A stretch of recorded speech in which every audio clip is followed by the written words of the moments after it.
Bonjour à toutes et tous, je suis ravie de vous retrouver pour ce nouvel épisode de Conversation dans Radio Circulab et j'ai l'immense plaisir aujourd'hui de recevoir Eva Comble. Bonjour Eva.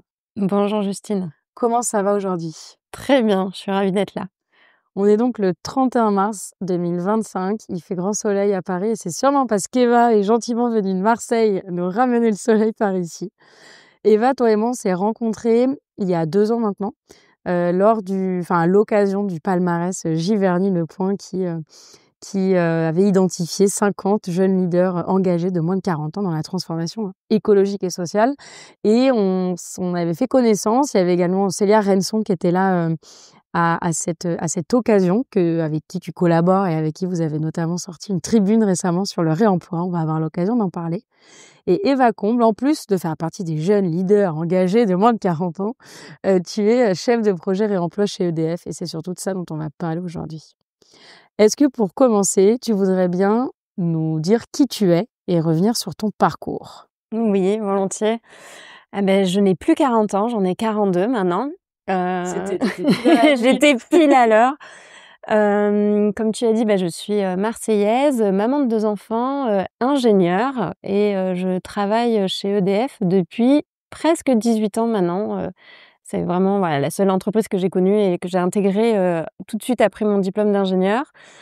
Dans mon parcours professionnel, j'ai fait beaucoup d'ingénierie nucléaire, donc à la fois sur des sites, des centrales nucléaires en démantèlement et dans des bureaux d'études pour différents projets. J'ai occupé des postes d'innovation et j'ai fait aussi des allers-retours un peu avec l'extérieur, notamment avec un parcours entrepreneurial en 2017 sur le réemploi à l'époque, qui a commencé à me mettre un peu le pied à l'étrier sur ces sujets-là. J'ai décidé de rester dans l'entreprise et puis me voilà quelques années plus tard à être chef de projet réemploi, donc à porter ce projet-là pour faciliter, généraliser, valoriser le réemploi dans le groupe EDF. Ok, donc ça a commencé en 2017, environ ton expérience sur le réemploi. Mon expérience sur le réemploi a commencé en 2017. Je voulais le faire à l'extérieur et puis non, je suis restée à EDF et puis là j'ai commencé à m'engager. J'ai co-créé un collectif aussi de salariés qui s'appelle le Rhizome juste après en 2018. Aujourd'hui, on est presque 2000 salariés à prendre des initiatives dans le cadre de notre métier ou sur notre lieu de travail pour accélérer la transition écologique et puis pour en fait porter notre engagement de citoyen aussi en tant que salarié dans l'entreprise. Ok, super. Et quelle initiative justement sur le réemploi, toi, tu as pu créer chez EDF? Alors le réemploi, c'est surtout des collègues qui l'avaient porté à l'époque, dès les années 2017-2018 et moi je suis arrivée sur ce projet en 2022. Mon prédécesseur, Clément Brier, que je crois que tu connais aussi, quand il a dû quitter ce poste, il m'a appelée en me disant: «Est-ce que tu peux me remplacer? Est-ce que ça te dit, de prendre ce poste-là?» En plus, c'était un post-Covid, donc je pouvais prendre ce poste tout en restant vivre à Marseille. Donc c'était parfait, une très bonne occasion. Et donc voilà, ça fait partie, le réemploi, de ces initiatives un peu de salariés qui finalement aujourd'hui se retrouvent complètement structurées dans l'organisation, dans les processus de l'entreprise, mais c'est vraiment partie d'initiatives salariées. Ok. Peut-être juste, alors, on va d'abord présenter Réutilise, si tu veux bien, et puis peut-être qu'à travers la présentation de Réutilise, tu pourras nous donner ta définition du réemploi, ou plutôt celle qu'EDF a adoptée. Donc, qu'est-ce que Réutilise, la plateforme de réemploi d'EDF finalement? Oui. Alors, Réutilise, c'est une plateforme, mais il n'y a pas que la plateforme, c'est vraiment un projet qui permet de donner une seconde vie au matériel dont EDF n'a plus l'usage. Donc c'est des matériels issus de nos centrales, qu'elles soient nucléaires, thermiques, hydrauliques, toutes nos installations industrielles, mais aussi de nos sites tertiaires, donc de nos bureaux, par exemple. Donc voilà, on a aujourd'hui presque 2000 annonces sur la plateforme Réutilise. Et donc pour ça, pour favoriser en fait cette seconde vie, on a plusieurs aspects. On a cette plateforme EDF Réutilise, comme je l'ai dit, qui est ouverte à l'externe, sur lesquelles des professionnels externes peuvent se connecter pour bénéficier de ce matériel-là. Et puis on a aussi toute une politique, une organisation. On a un guide du réemploi qui donne les règles de réemploi. On a tout un écosystème qu'on construit et à l'interne EDF et à l'externe EDF pour boucler en fait cette boucle circulaire qu'on essaye de mettre en place avec EDF Réutilise.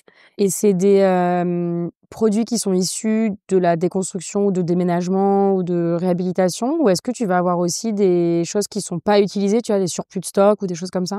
De tout. En fait, on a vraiment du matériel issu de sites en déconstruction, des déménagements. Quand on a des gros travaux de maintenance aussi, on va déposer des matériels pour les remplacer.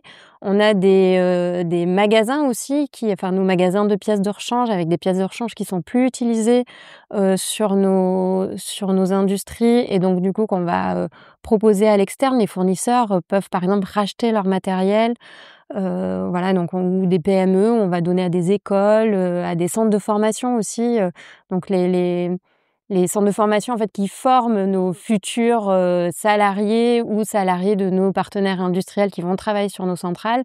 En fait, voilà, c'est un des éléments un peu de solidarité qu'on met en place, parce que, c'est mieux de se former sur du vrai matériel, quoi. Donc il y a vraiment de tout, ça va de la vis, au bureau, au groupe électrogène, à de la robinetterie, de la quincaillerie. Enfin, il y a vraiment une grande, des dalles de terrasse, des charpentes métalliques. On a une grande diversité de matériel. Tout ce qu'on trouve, sur nos centrales et tout ce qui est réemployable selon la réglementation. Ouais. Donc c'est pour ça, là, on a un guide du réemploi qui explique bien, le cadrage, réglementaire, législatif, comptable, fiscal, les bonnes pratiques opérationnelles pour que, derrière cet outil numérique, on sache exactement, comment, s'y prendre, d'un point de vue, aussi contractuel. Enfin, il y a Parce que c'est quoi le réemploi selon qu'est-ce qu'une chose qui peut être réemployée selon la réglementation? T'arriverais à... En fait, c'est qu'est-ce qui ne peut pas être réemployé aujourd'hui. Par exemple, on ne peut pas réemployer du matériel qui contient de l'amiante, qui contient des PCB. On fait attention aussi avec notre matériel logoté où il y a le logo d'EDF. Donc ça, on peut le réemployer en interne, mais à l'externe, on se l'interdit.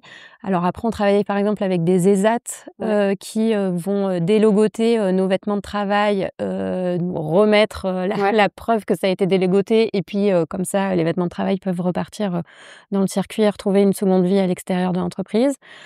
Il y a donc tout ce qui est inerte, tout ce qui est... On enlève le logotypage, donc c'est à la fois... c'est définir les règles, qu'elles soient réglementaires ou d'usage interne. Exactement, beaucoup de la le matériel IT, le matériel numérique, il faut que ce soit blanchi. Donc il y a toutes ces règles-là qu'on doit connaître avec aussi tout ce qui est machine tournante. Il faut que le matériel soit conforme pour un réemploi à l'externe, et il faut qu'il soit donné ou vendu à des organismes, des entreprises qui ont les capacités, qui ont les qualifications pour utiliser cette machine tournante, quoi. Voilà. Ah oui, OK. Très bien. Ça, tu vas peut-être revenir un petit peu après à comment ça se passe à la fin. Quels sont les flux et comment s'organise on n'a plus l'usage jusqu'au nouvel usage, parce que ça m'intéresse de voir comment les flux s'organisent. Peut-être avant ça, est-ce que tu pourrais nous dire ce que devenait ce matériel avant? Parce que vous avez mis en place cette plateforme et intuitivement, on se dit, un groupe électrogène, c'était jamais jeté à la poubelle. J'imagine que, vu que tu parlais de transition écologique en introduction, il y a quand même un intérêt environnemental. Oui, il y a un intérêt, il y a plein d'intérêts, j'en parlerai peut-être après. Mais alors, le réemploi, moi, comme je te disais, j'ai démarré il y a 18 ans sur une centrale nucléaire en déconstruction dans l'Isère qui s'appelle Crémalville, et je faisais déjà du réemploi. Mais on le faisait de manière volontaire, c'est-à-dire que les chargés d'affaires qui avaient envie de le faire le faisaient. Ça demandait un effort d'aller chercher les repreneurs. Donc moi, quand je déposais du matériel, j'essayais de donner au centre de formation, de trouver s'il y avait des fournisseurs. Donc en fait, le réemploi, ça se fait depuis tout le temps, un peu partout, de manière très volontaire. Il y a eu après des initiatives par métier, donc une sur le nucléaire, une sur l'hydraulique, une sur le tertiaire. Et l'idée d'EDF Réutilise, c'est venir d'agréger toutes ces initiatives-là, d'en faire un objet pour le groupe EDF, pour l'ensemble du groupe EDF, et d'uniformiser un peu cette pratique, de l'encadrer, de la faciliter, et pour que toute personne qui voudrait faire du réemploi se sente guidée, aidée et en sécurité pour le faire. Voilà, donc le réemploi, il y en avait déjà avant. Après, évidemment, il y a des endroits où ça se faisait pas parce que des fois, on n'a pas le temps, des fois, on n'a pas les repreneurs, comme ça demande un effort et donc c'est des matériels qui, partent, en déchets valorisés. Aujourd'hui, à EDF, on a, plus de 90 de nos déchets, qui sont valorisés. Voilà, donc Qu'est-ce que tu mets à valoriser? qui sont recyclés. OK. Voilà, donc il y a très peu de matériel qui partent en En enfouissement ou incinération voilà, ou ouais. moins de 10 quoi.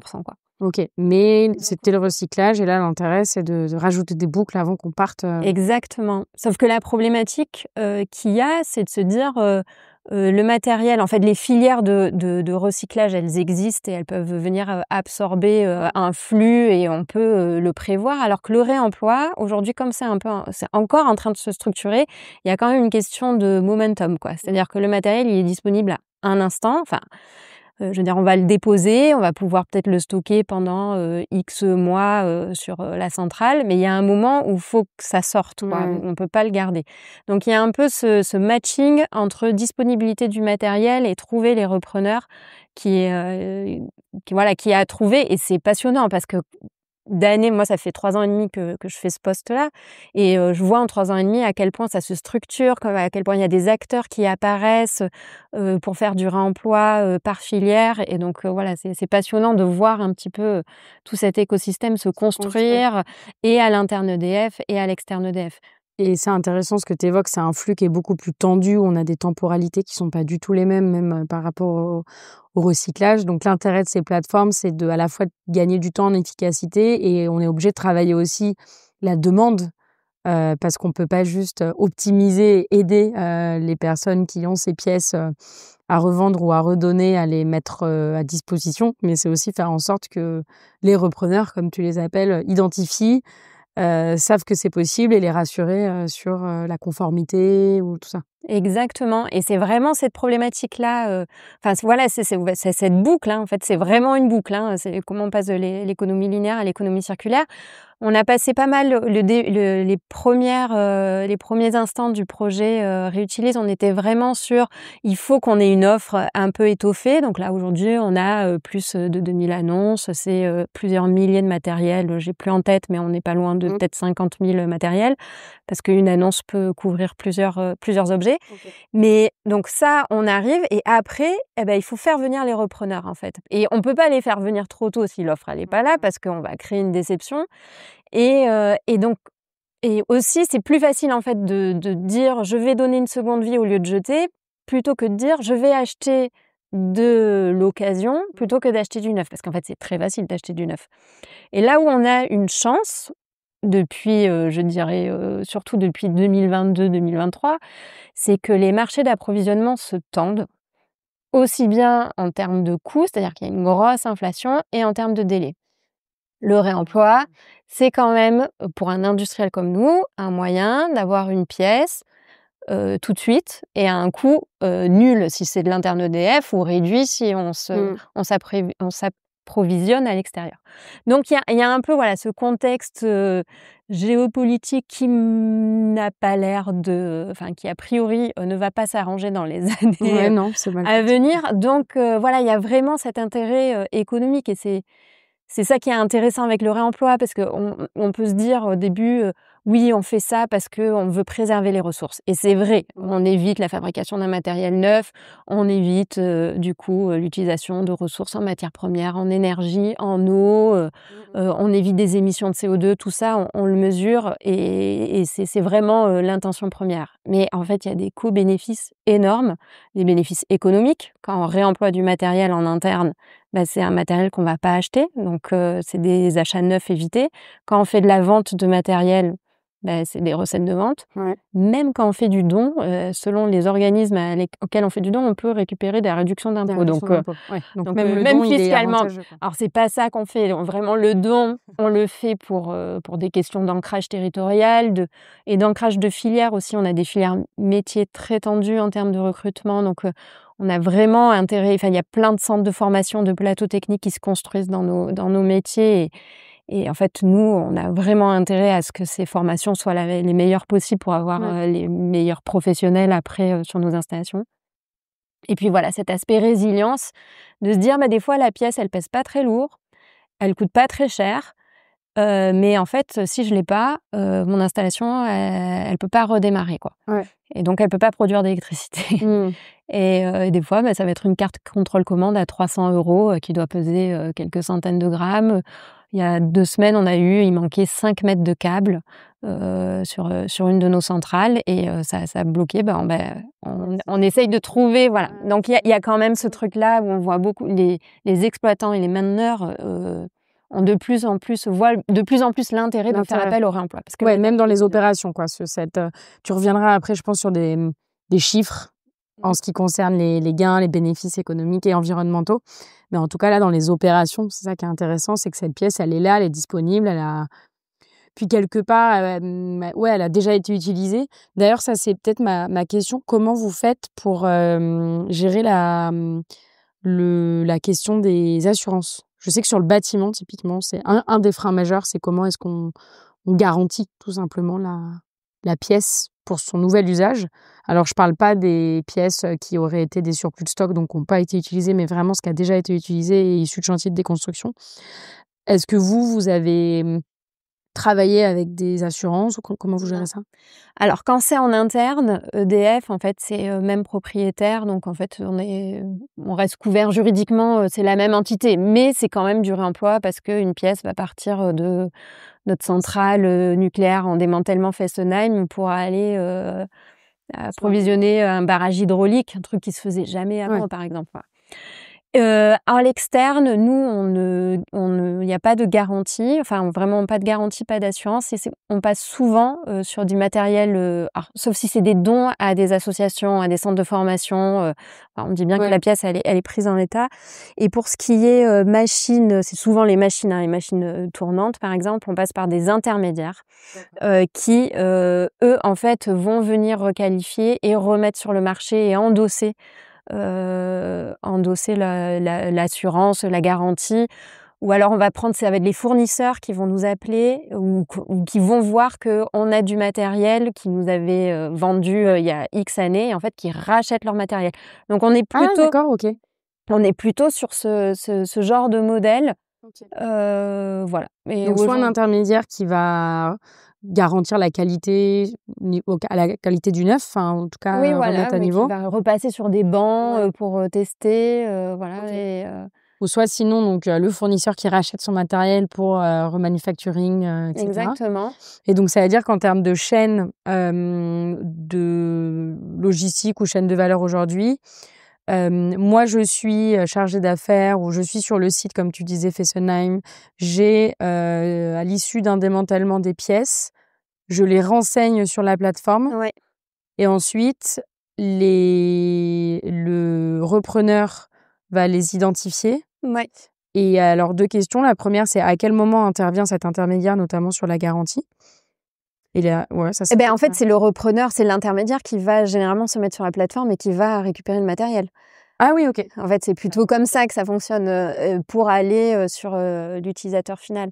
Mais ça, c'est vraiment quand tu as du matériel, c'est pour les machines, rare, quoi. Voilà. Oui, c'est ce que tu disais. Tu vois, là, par exemple, on a vendu il y a plusieurs années 18 tonnes de vis. Bon, oui, ça ça se garantit pas. C'est une PME du coin qui a racheté les vis. Alors, c'était des vis qui étaient... c'est pas des vis qu'on allait dévisser sur la centrale, c'était les vis du magasin de Fessenheim, voilà. OK.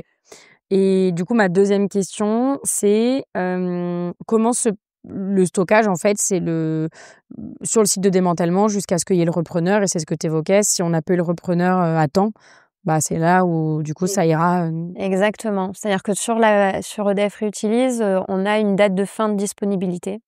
Alors, des fois, il peut y avoir une annonce et la pièce, elle n'est pas disponible tout de suite, mais c'est écrit disant, voilà, on va démanteler ces groupes électrogènes, ces diesels, et ils seront disponibles à partir de octobre 2025.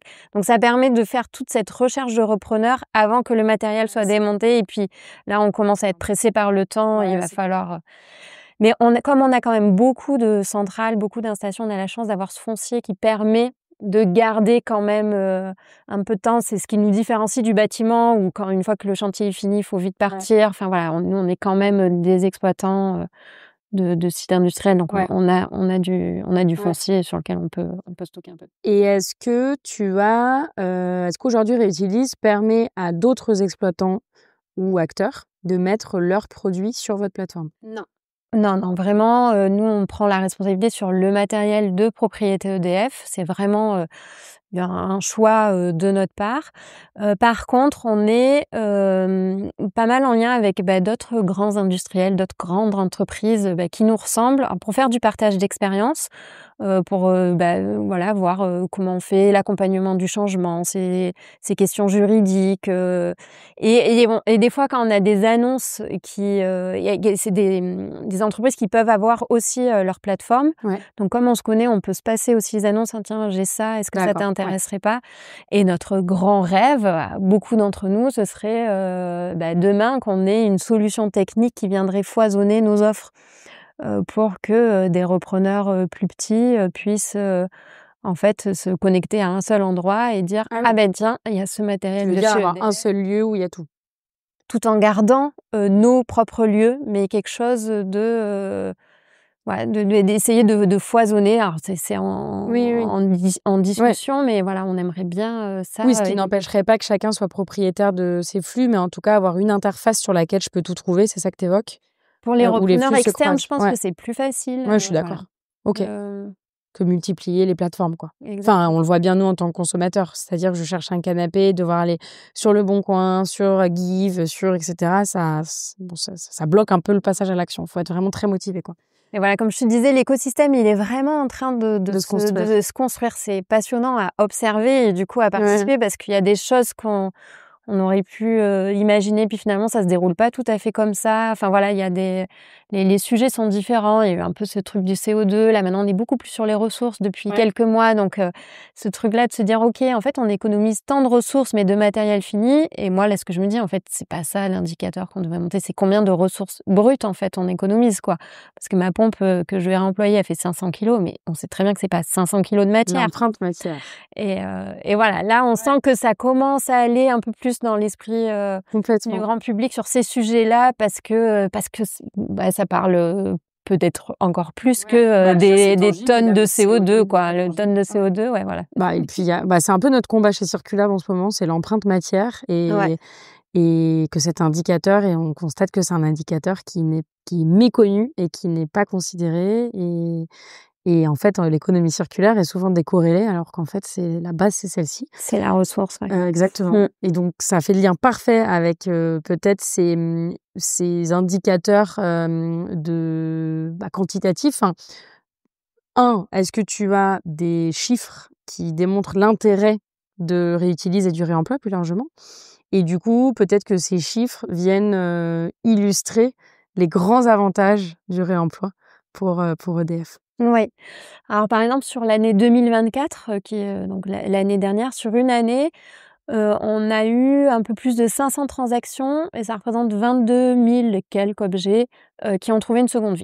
Donc, OK. 22 000 objets. Après ça va de du classeur à la turbine, hein, Mmh. c'est en termes, écologiques, c'est, presque 500 tonnes de matériel, réemployé, donc des matières, finales, hein. Ouais. Et 9 000 tonnes de CO2 évité. On a une méthodologie qu'on a faite en interne pour, calculer le CO2 évité en prenant en compte, le reconditionnement. Enfin voilà, il y a OK. tout un tas de trucs qu'on regarde. Et en termes, économiques, on est à peu près à, un peu plus de 3 millions d'euros d'achats neufs évités pour, EDF. OK. Ouais. Donc Ah oui, parce qu'il y avait de l'interne? parce qu'il y a de l'interne, et on est à quelques centaines de milliers d'euros de recettes de vente. D'accord, donc les 2 cumulés. Et en dons, j'ai pas le chiffre en tête, on doit être à peu près à une centaine de milliers d'euros aussi, je pense, mais c'est, 180 dons, OK. qui ont été faits, à des associations, des écoles, des gendarmeries, des hôpitaux, enfin voilà, OK. ce genre de choses. Donc plutôt institutions publiques, ou établissements à but non lucratif ou Ouais, voilà. beaucoup d'associations, beaucoup de centres de formation. Ouais. Et des collectivités aussi, ouais, OK. voilà. OK. Oui, donc à la fois d'un point de vue, carbone évité, enfin émissions de GES évitées. D'un point de vue déchets, en tout cas, Déchets évités. Alors maintenant, j'ai plutôt envie de dire de ressources, de matériel sauvé, matériel réemployé. On a évité là, en gros, voilà, on a évité l'achat en neuf finalement de tout ce qui a été réutilisé. Mais c'est vrai que c'est des déchets évités et puis en plus c'est des coûts parce que là même dans les coûts, la partie économique, ce que je te dis, c'est que la valeur marchande ou la valeur à neuf du matériel. Mais on regarde pas la valeur du traitement, enfin le coût du traitement du déchet qui n'a pas été fait, ça on le regarde pas. Les coûts indirects, sauver. Voilà, les coûts indirects, ça on n'arrive pas à les mesurer aujourd'hui. Mais donc en fait, ce que je veux dire, c'est que le réemploi, en fait, c'est vraiment une démarche économique aussi. Enfin, c'est vraiment ça. On parle d'économie circulaire. Dans l'économie circulaire, il y a économie, et c'est vraiment ça que je veux démontrer, quoi. Et en fait, c'est marrant. Je sais pas si je peux le dire là, mais en fait, je me rends compte qu'en fonction le fait d'avoir un peu toutes ces ficelles là, selon ton interlocuteur, en fait, tu vas pas tirer les mêmes. Tu vas pas tirer les mêmes. Et ça, c'est passionnant parce que, tu vois, t'en as qui sont vraiment sur la RSE, les ressources et tout ça. Et puis ça, c'est des choses qu'on met en avant. Dès que tu rentres dans des codir un peu opérationnels, là, c'est vraiment l'économie. Combien je fais économiser à l'entreprise. Il y a même un aspect, des fois, RH, parce que en fait, quand tu mets des ressources pour faire du réemploi, je dirais que c'est le seul inconvénient aujourd'hui. C'est-à-dire que ça prend un peu plus de temps que de jeter, quoi. Mais en fait, c'est hyper valorisant parce que tu me dis, tu valorises la connaissance des installations. Enfin, tu vois, à une fermeture de site, de mettre des personnes responsables du réemploi, c'est aussi reconnaître toute cette connaissance-là et l'utiliser. C'est presque, voilà, ça crée de l'emploi. Et puis, il y a un truc très pas tangible qu'on mesure pas, mais moi que j'observe parce que on va pas mal sur site, c'est l'amour de la machine. Vraiment, c'est ça. En fait, on est une entreprise industrielle et quand tu vas au plus près du terrain, au plus près des personnes, des salariés qui vont mettre le matériel, eux, en fait, ça me fait mal au cœur de jeter ce matériel-là. Et je veux dire, c'est un compagnon de travail. Hein, je vais pas jeter mon établi, ma pompe, mon outil de manutention. Enfin voilà, il y a quelque chose un peu comme chez nous. Hein, il y a des. Comme un chef, il a ses couteaux et enfin tu vois. Voilà, si on prenait. Il y a une valeur sentimentale et de se dire que ce matériel-là, il y a vraiment ce truc d'amour là. Et quand il y a une centrale comme Fessenheim qui ferme et sur décision politique, je vais pas revenir là-dessus, mais ça a été très douloureux et de se dire mais en fait ma machine elle va revivre à travers les autres machines d'EDF et ça c'est génial, tu vois, où ça va aller dans tel musée, ça va aller dans telle école. Et il y a un truc un peu genre don d'organes, tu vois, ok, je fais le deuil de ma centrale, mais en fait ça revit et ça c'est merveilleux, quoi. Et ça se mesure pas. Mais ça se ressent. Mais ça se ressent et c'est un sacré levier, un sacré moteur, quoi. Ouais. En tout cas individuel et pour embarquer les équipes, je pense que ce levier-là, il est énorme. Bah oui, quand t'es près, quand t'es près du terrain, vraiment c'est ça. Tu sais, c'est des vieilles dames nos centrales, quoi. Il y a vraiment ce truc. Moi, j'ai commencé sur une centrale et vraiment je ressens ça et quand je le vois, quand je vais sur les sites, c'est génial, quoi. Ouais, on développe un rapport à l'objet et à la machine ou qui avec cette reuse économie qui est beaucoup plus fort et qui nous projette dans des relations. Enfin voilà, la relation n'est pas la même, quoi. Oui, et c'est marrant parce qu'on parle souvent là aujourd'hui dans les questions écologiques, on dit le rapport au vivant non humain, tu vois. Mais alors moi je dis mais allons un cran plus loin, c'est même au rapport au non vivant, au non vivant, tu vois, au non vivant qui nous entoure et qui en fait nous accompagne tout le temps, quoi. Ouais. Je vois je m'imagine la machine. Je pars dans un imaginaire là. C'est génial. C'est génial, moi j'adore. Aujourd'hui, on voit quand même le contre-argument de celles et ceux qui sont en défaveur du réemploi ou sans aller forcément en défaveur, qui sont plutôt en faveur des produits neufs. C'est souvent non mais ça coûte plus cher, etc. On voit l'intérêt là, il est assez explicite sur le côté EDF qui réutilise en interne. Ma question, elle va plutôt être sur les repreneurs qui ne sont pas donc EDF, mais les autres, donc pas les dons, mais les autres achats. avec l'organisation tu vois, de la logistique, du site de démantèlement au nouveau site, etc., le prix final est quand même plus intéressant que le produit neuf? Ou est-ce que là, on va jouer sur des arguments qui sont moins l'argument prix? C'est-à-dire que peut-être ta turbine issue du réemploi sera en cumulé un peu plus cher, mais comme tu disais, tu l'auras plus vite, etc. Ou ça reste moins cher? Alors Ou ça dépend? ouais, ça dépend. Cette question du prix, en fait, elle est délicate parce qu'en fait, il y a plein de matériel sur lequel on n'a pas de prix de marché du réemploi, quoi. Tout ça aussi est en train de se structurer. Donc, par exemple, nous, sur EDF Réutilise, il y a du matériel, on va le vendre, et on connaît le prix parce que, enfin, voilà, on connaît le prix à tous nos contrôleurs de gestion et donc là, c'est proposé. C'est toujours moins cher que le neuf et puis, enfin, notamment quand le matériel a une valeur comptable, en fait, on le vend à minima à cette valeur comptable. Et après, on fait aussi faire offre. Donc, en fait, on est aussi à l'écoute du marché. Ouais. EDF, notre modèle économique, c'est pas le réemploi. Nous, c'est quand même de vendre des électrons. Enfin, ça reste ça. Donc, si tu veux, on ne fait pas l'électron réemploi, c'est pas la même. On fait pas le chiffre d'affaires d'EDF avec EDF Réutilise, non. Donc, c'est pas notre cœur de métier. C'est vraiment un projet. Mais les repreneurs, ils voient vraiment un intérêt, par contre. Oui, oui. Et puis on est sur du matériel enfin le matériel qu'on vend, c'est du matériel à haute valeur ajoutée. On va pas vendre des bureaux, on va pas vendre des chaises, tu vois, ça c'est du don. Donc c'est vraiment. Oui, d'accord, ok. Quand tu parlais des classeurs, etc., ça va être plutôt sur du don. Ah, c'est sûr pour que pas c'est gérer du don. des flux à 30 centimes, non, quoi. non. Et j'aimerais juste revenir sur un autre. Comment dire? Peut-être une vision un petit peu plus, si on sort un peu de Réutilise maintenant, mais et qu'on devait parler de l'intérêt du réemploi pour des entreprises françaises semblables à EDF. Je sais que c'est un sujet qui fait partie des priorités des acteurs du réemploi et il y a la partie du modèle économique, mais il y a aussi la partie dans un environnement qui se complexifie avec des tensions géopolitiques, géostratégiques, que sais-je. Sujet évidemment de souveraineté, sujet de relocalisation des flux, un sujet d'ancrage local.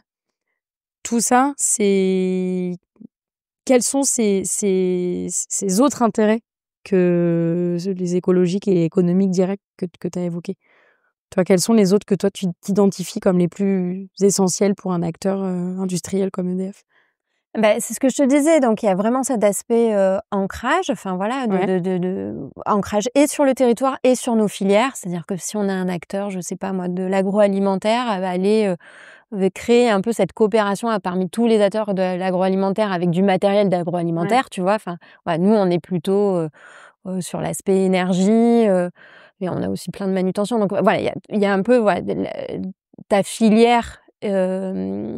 Alimenter ta filière sur le territoire parce que nos matériels ils vont pas partir à l'autre bout du monde. Alors des fois ça peut arriver que on ait quelques matériels s'il y a une centrale qui a la même technologie dans un autre pays, voilà, ça permet, il y a quand même cette solidarité entre exploitants. Et puis mais ce que tu disais, cet aspect résilience, quoi. Enfin en fait, on se renforce mutuellement. Et en fait, il faut coopérer. Enfin voilà, et ça demande aussi de changer un peu notre manière de voir les choses. Et moi, c'est pour ça que j'adore aller partager avec des entreprises qui nous ressemblent, pour dire, mais en fait, il faut qu'on avance ensemble parce que il y a aucun intérêt à ce que EDF soit le meilleur sur le réemploi et que tous les autres industriels ils soient là. Non, en fait, moi, j'ai besoin pour la réussite de mon projet, tu vois, que tout le monde s'y mette parce que comme ça crée comme tu le disais, ça complexifie, il y a plein de boucles, il y a plein de synergies et on sait pas trop encore comment ça va se stabiliser tout ça, tu vois. On n'est pas encore on n'a pas fini la danse là. Donc et on a besoin de flux, on a besoin que ça boucle, on a besoin de voir qu'est-ce qui fonctionne. Et puis réglementairement, alors aujourd'hui nous par exemple dans une entreprise comme EDF on n'a pas d'obligation réglementaire, mais il y a quand même des obligations réglementaires pour la commande publique et puis il y a des incitations pour les acteurs du bâtiment, donc on n'est pas à l'abri que demain ça arrive vite. Ça arrive, donc autant être prêt avant que ça arrive, quoi. Autant le changement culturel il est quand même assez long. à faire. Enfin, ça prend du temps parce que c'est, faut aller, faut convaincre, faut présenter, faut partir avec les plus motivés, faut pas trop brusquer ceux qui ont pas envie d'y aller et puis attendre. Des fois, on a des bonnes surprises 2 ans après: «Ah bah oui, finalement, je vois l'intérêt à y aller». Donc tout ça, ça prend du temps, donc autant en fait être déjà, prêt parce que Ouais, de toute manière, je suis certaine que, un jour, ça va devenir, ou une obligation réglementaire ou une obligation parce qu'on va avoir ces murs pénuriques qui vont nous ouais, arriver, parce qu'on va avoir ces tensions géopolitiques avec, je sais pas, des frais de douane, enfin on entend plein de trucs ou des ouais, ou des ressources des des matériaux qui a plus, enfin, tu oui, c'est vois? ce que je te disais, ouais, les murs pénuriques. C'est-à-dire que, Ah oui, bah, ouais, oui, à un ouais. moment, bah, ça, en fait, Ouais. il y a plus ou si tu le veux, bah, c'est, Ou des 18 mois ou d'appro la fin et d'accords, tu vois, commerciaux ou que sais-je, ouais ouais. et en fait, il y a tellement de choses déjà construites. Finalement, notre, les c'est un peu les mines urbaines, quoi. Nos ressources, elles sont déjà là, quoi et en fait, c'est tellement plein de bon sens aussi. Il y a quand Ouais. même ce truc-là. Moi, c'est ce que j'adore avec mon métier, c'est que mes enfants, comprennent ce que je fais. C'est hyper simple, en fait. Ah ouais, c'est pas toujours le cas, sur les métiers de alors c'est le cas dans l'intention, on réutilise des choses, mais voilà, ouais, ouais, nous c'est plus Mais difficile, sur du service, mais ouais, mais là, moi, c'est très simple et ça paraît évident et je pense que c'est juste une anomalie de l'humanité de ces dernières décennies d'avoir abandonné ce modèle-là. Mais mmh. c'était, enfin, il y a une espèce de bon sens paysan. Enfin, tu vois, il y a quelque chose de OK, en fait, on est juste en train de revenir à un truc qui est normal. Ouais, ouais, Voilà. complètement. Et tu as parlé de donc ce bon sens paysan et tu as parlé avant aussi de culture du réemploi. Hem, Comment est-ce qu'aujourd'hui ce projet réutilise, vient, un petit peu peut-être influencer, globalement l'entreprise? Enfin, si c'est le cas, et comment est-ce que toi tu arrives à embarquer pour, peut-être aller plus loin, pour que ce soit pas que réutilise, mais que le réemploi, se fasse d'autres manières? Enfin voilà, Alors, sur l'influence, de l'entreprise, je dirais que c'est plutôt l'inverse. C'est parce que EDF, on a depuis, 2020 une raison d'être, qui a été co-construite par les salariés, un truc assez fort, et la raison d'être, c'est assurer un avenir énergétique, neutre, en carbone, assurant préservation des ressources, bien-être et développement et avec ouh là, je vais me faire engueuler si j'ai plus la fin, avec des services innovants, autour de l'électricité. Bon, donc on a quand même ce truc, préservation de la planète, c'est écrit dans notre raison d'être. Donc en fait, c'est ça qui fait qu'à un moment, bah, ça se mmh, déploie et on y va et on met les moyens. Enfin, je veux dire, on fait des trucs sur la décarbonation, on fait des trucs sur le bien-être, enfin mmh. donc c'est plutôt ça. Enfin, c'est venu un peu des 2 côtés. Enfin, c'est comme je te disais, c'est venu à la fois d'initiatives de Oui, salariés, mais salariés, très porté par la tête du groupe, sur ces sujets, préservation des ressources. Et comment on fait pour embarquer? Et ben, là, par exemple, ça fait 1 an, ouais, depuis, un peu plus d'1 an et on continue cette année, on fait un roadshow. Donc en fait, on s'invite sur les sites. C'est-à-dire qu'on n'est pas là, de notre, bureau parisien, à juste dire: «Faites du réemploi, c'est super». En fait, on va vraiment, sur les sites. Donc ça peut être, dans différents formats. Des fois, c'est juste venir présenter 1 heure, le projet, mais d'être au plus près des matériels, au plus près des utilisateurs. Des fois, ça va être tenir un stand pendant un événement qu'il y a sur une centrale. Ça peut être une journée propreté ou de fin de chantier, tu sais, ou mmh. une journée, sécurité environnement. Donc là, on rencontre, des chimistes qui disent: «Ah ouais, mais super, pour mon labo, j'aurais besoin de ça, mais il y a ça». Enfin voilà, donc ça, c'est pas mal. Ou carrément, et ça, on l'a fait, il y a pas très longtemps, on va, sur une centrale et on dit: «Mission réutilise» et on passe la journée ou la demi-journée, enfin selon, avec les équipes À tout démonter. et en fait, on met les annonces, tu vois? On dit: Ah oui, «OK, OK. ça a du potentiel, ça en a, ça aussi» et l'idée, c'est que c'est un peu opération coup de poing parce que comme aujourd'hui, c'est pas encore tout à fait partout dans les organisations et c'est un truc qui se rajoute, donc on travaille aussi là-dessus, c'est comment c'est pris en compte et dans les processus et dans l'organisation et que finalement ça devienne, super naturel. Donc ça, il y a un gros truc de changement, à opérer et ben voilà, dire: «Bah, opération coup de poing, on est là avec vous et on sort de là, on a identifié le matériel, enfin, ou on a fait l'inventaire, on a fait voilà, Mmh. on se» donc il y a vraiment ça, en fait, il faut être près des gens, quoi. Ouais, Il y a ouais, pas de c'est ça secret, aussi. Puis voilà. surtout s'il y a une proximité, avec les machines et Voilà. les émotions, on y va, quoi. C'est ça, Vous rencontrez la exactement. machine, vous allez voir, vous allez créer un lien fort, vous voudrez plus vous en séparer. C'est ça, mais ouais, donc ouais, OK. c'est un peu, ouais, pas Ouais, l'humain est fondamental, exactement, exactement. et est-ce que tu as commencé à parler comment on fait pour que ça devienne un réflexe? C'est peut-être, enfin et juste avant, tu évoquais le fait qu'il y avait une mission qui était quand même d'être, sur une préservation de l'environnement, si je puis dire.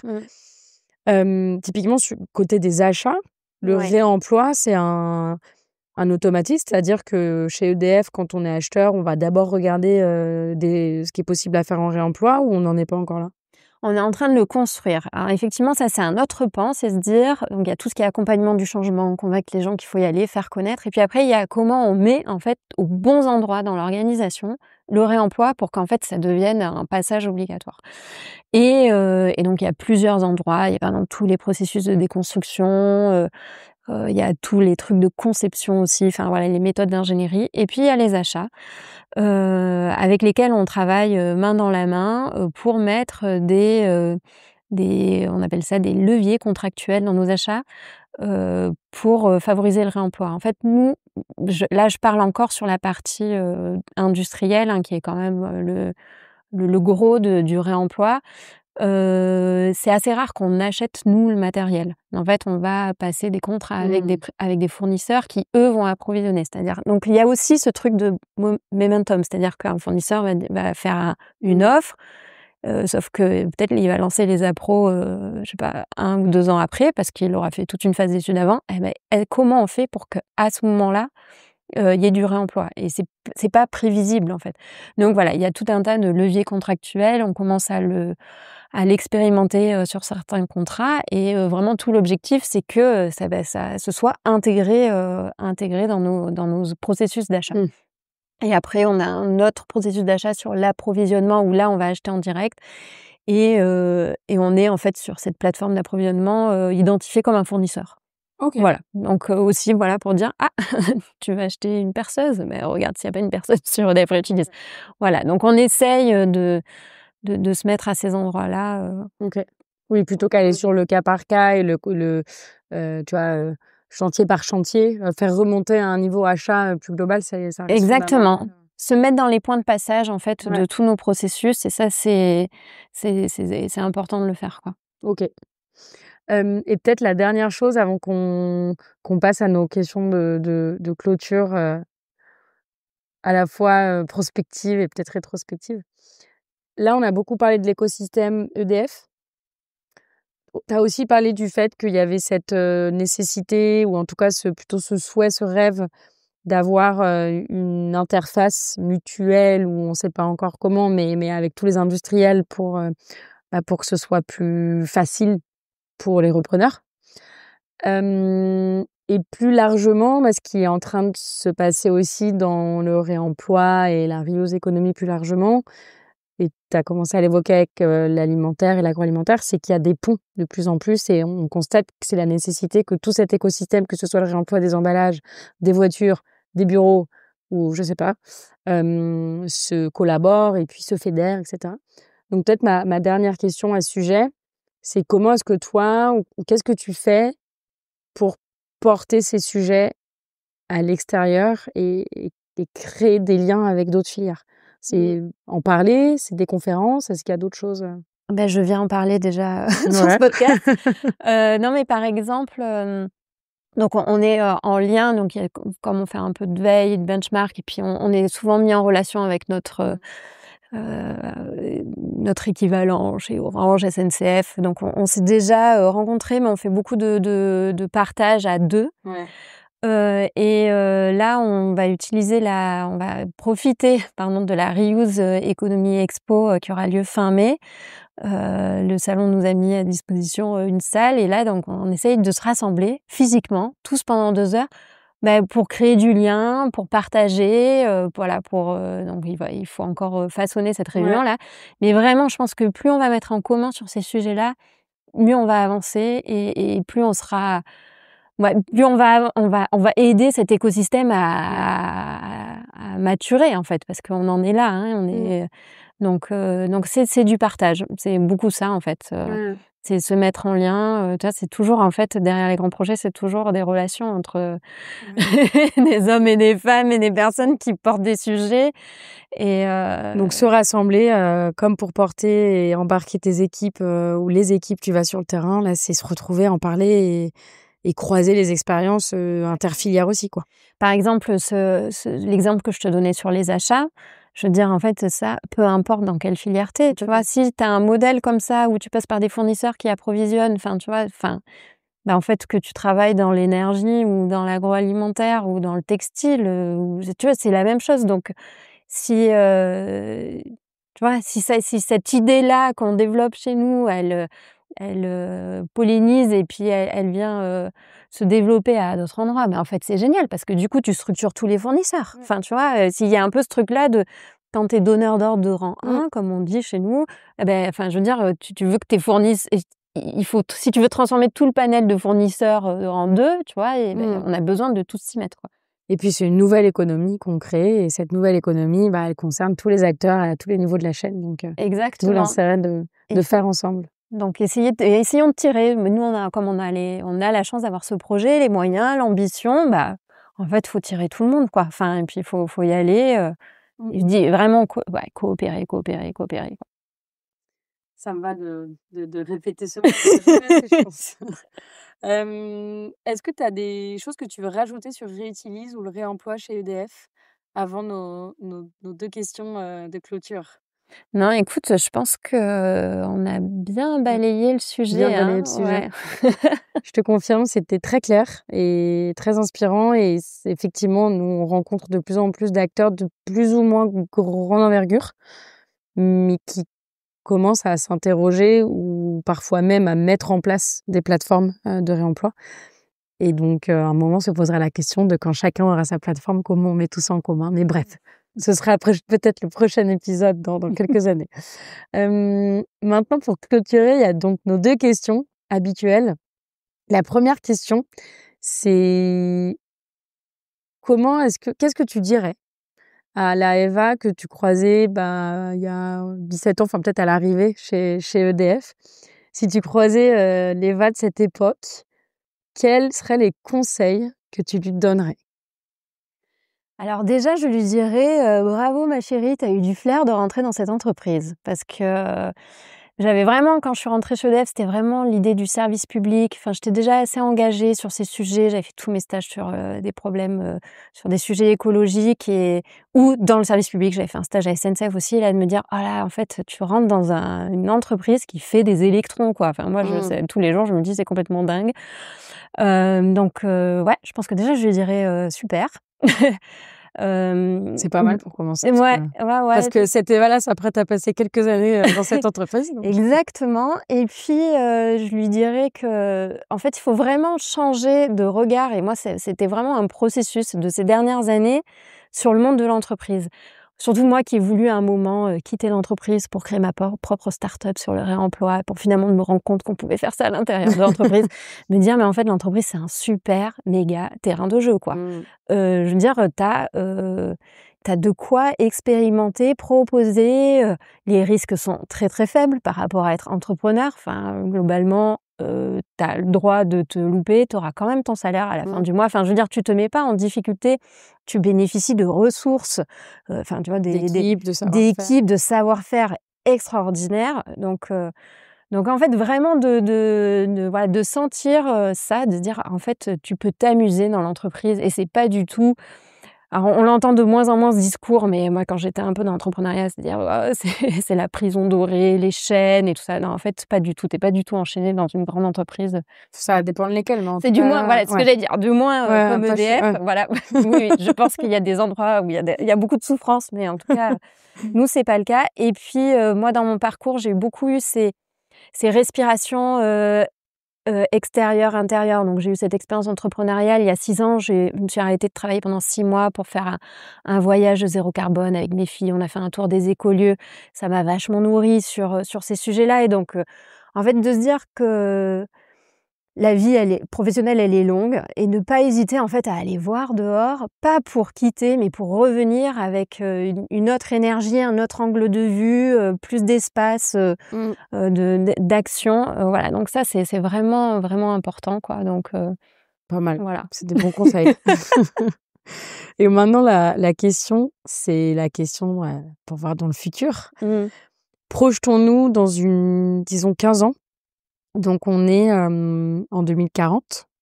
Et puis, tu racontes à tes filles, parce que donc, tu as 2 filles. Tu racontes à tes filles comment est-ce que on en est arrivé là, dans cette année 2040. Qu'est-ce que tu aimerais leur raconter et qu'est-ce que tu aimerais leur dire toi qui as vécu un peu ça de l'intérieur? Je crois que je commencerai par quelque chose, un peu bizarre, tu vois? Dire: «Tu te rends compte, mais en 2015, on jetait, du matériel», tu vois? Il y avait ça et ça dans nos poubelles. Un peu l'effet qu'aujourd'hui ça nous fait quand on dit: «Tu te rends compte, on fumait dans les Ouais, bureaux, tu ouais, te ouais. rends compte, on fumait dans les trains», tu vois? Le truc, tu te dis: «Mais ça me semble impossible» et c'était il y a pas si longtemps que ça. Donc je trouve que de dire: «Mais tu te rends compte, en fait, le matériel quand on le démontait, ben, en fait, il était, recyclé et refondu», donc je pense que j'aimerais pouvoir rire, en fait, de pratiques qu'on fait aujourd'hui, mais juste parce qu'on est un peu démunis, parce qu'on s'est organisé en économie linéaire et dire que, bah, finalement, on a un peu ce que je te disais aussi tout à l'heure, c'est cette espèce d'anomalie de ces dernières Mmh. décennies, une espèce de truc où on s'est dit: «Tiens, si on faisait, je construis, je fabrique, j'utilise, je jette, ça a l'air super cool». Et en fait, revenir à une espèce de pratique normale, pas si innovante que ça, tu vois? De se dire: «Mais en fait, et pour ça, il a fallu qu'on collabore, qu'on coopère». C'est ce que je te disais aussi tout à l'heure, donc plutôt de dire que, bah, qu'en fait, c'est un retour à la normale, quoi, et qu'il y a eu un moment Un moment, un c'est un peu égaré, quoi. un peu Un bizarre, peu longtemps d'ailleurs, mais un peu bizarre et qu'on est revenu à quelque chose où, bah, en fait, on recrée du lien, en utilisant moins de ressources. Enfin, franchement, si ça, c'est pas, l'avenir, quoi. ouais, Voilà. c'est génial. Et est-ce qu'il y a un conseil que tu leur donnerais à elles? Oui, alors c'est le conseil que je donne à tout le monde et à moi souvent aussi. C'est, une phrase, alors je sais jamais de qui c'est, il faudrait que j'apprenne, son nom, mais c'est, «Ne te demande pas, ce dont le monde a besoin, mais demande-toi ce qui te rend vivant et fais-le, parce que le monde a besoin de gens vivants». Et Mmh. ça me semble trop important, quoi. Ouais, Donc pas se mettre en sauveur de l'humanité, tout ça. On le fait parce que en fait, ça nous rend vivants. ouais. Et si, chanter, ça te rend vivant, eh ben, c'est que le monde a besoin que tu chantes. Et moi, j'ai besoin qu'il y ait des personnes qui chantent pour pouvoir faire mon travail. Enfin Ouais, voilà, ça me nourrit. Donc vraiment se poser la question à chaque instant: «Qu'est-ce qui te rend vivant?» c'est Et génial. fais-le. Voilà. Ça m'a donné des frissons, mais vous le sentez pas. Peut-être vous avez senti le micro bouger un peu. Et bah, écoute, on va se quitter sur cette, belle citation d'une personne qu'on aurait aimé pouvoir citer, mais on sait pas qui c'est. Je sais plus. Merci beaucoup Eva pour, toutes ces informations. Merci, d'avoir accompli ça, même si j'ai compris que c'était grâce à beaucoup de personnes, Ouais. mais, bravo. Et puis, longue vie à Réutilise. J'espère qu'on va continuer à construire cette économie ensemble. Et puis, j'invite toutes les personnes qui souhaitent en savoir plus à te suivre sur les réseaux sociaux, à regarder Réutilise. Et je te dis à très bientôt, ainsi qu'à toutes les personnes qui nous ont écoutés, qui ont tenu jusque-là. À bientôt. Merci Justine.